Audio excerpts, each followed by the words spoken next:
And we're back. Both teams getting ready to come out of their huddles.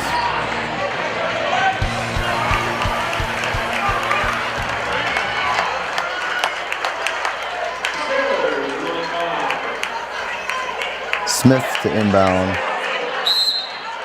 for the Sailors. Gets it into her twin sister. Drives right. Immediately trapped by the Crusaders. Excellent trap by Harris and Neal forcing the turnover. Thompson comes up with it. Gets it back to Neal. Neal up to Locke.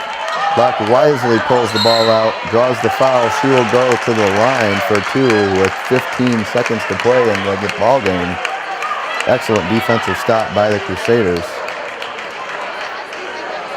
Locke, another excellent free throw shooter, right around 70% on the season, will step to the line for two big free throws. Locke, a senior and two-year starter on the varsity squad here at Muskegon Catholic Central. This free throw is up and nothing but the bottom of the net. Huge clutch free throw by Locke. 43-40, Crusaders lead.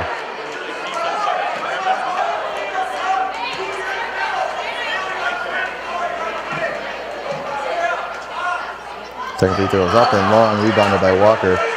Walker pushes up the right side. Now setting the offense. Smith back to Jones. Jones dribbles cut off by Neal. Loses the ball, tied up by Mastella. And we have a jump ball. Possession to the Crusaders. Big stop there by the Crusaders. Number 2, Neal forced the ball to come loose. And Mastella jumps on it to force the loose ball. Salas now back into the game for Mastella.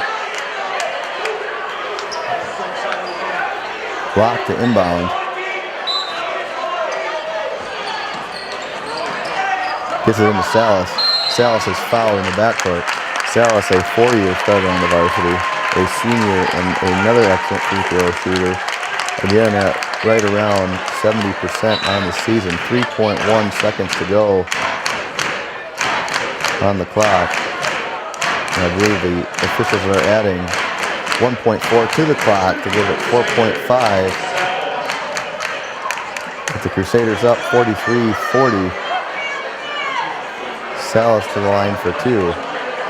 The officials working with the scorers table on making sure the time is exactly right.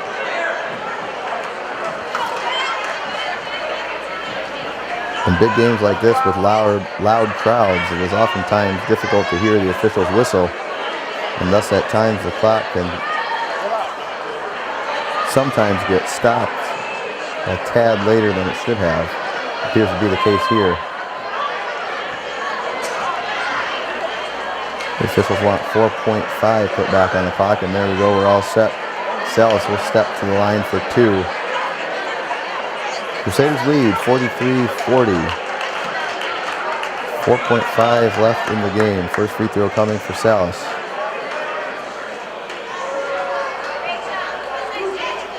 Nothing but the bottom. 44-40. Barring a foul that will appear to put the game out of reach in favor of the Crusaders.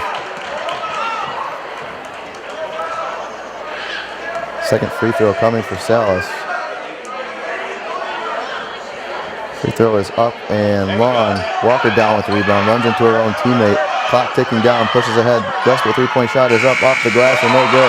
And that is the ball game, 44-40. The Lady Crusaders come away with the victory.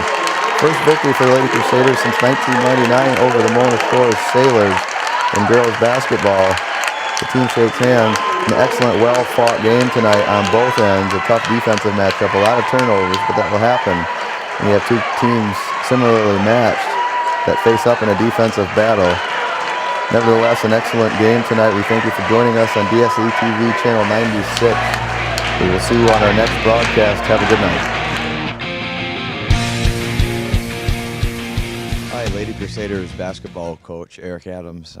We just finished a very competitive, intense, high energy, exciting game against the Mona Shores Sailors. We came away victorious for the first time since 1999, and so you know, really cool thing for the girls, especially our seniors. And back and forth game. We trailed early. We trailed at the half. We went on a 12-0 run to end the third quarter, and we outscored them in the third quarter 13-3. And so I was very proud of the way that the girls adjusted out of halftime. We trailed by 7 at the half and came out on top when it was all said and done. Big free throws down the stretch by Tootie Thompson, Haley Locke, and Catherine Salas.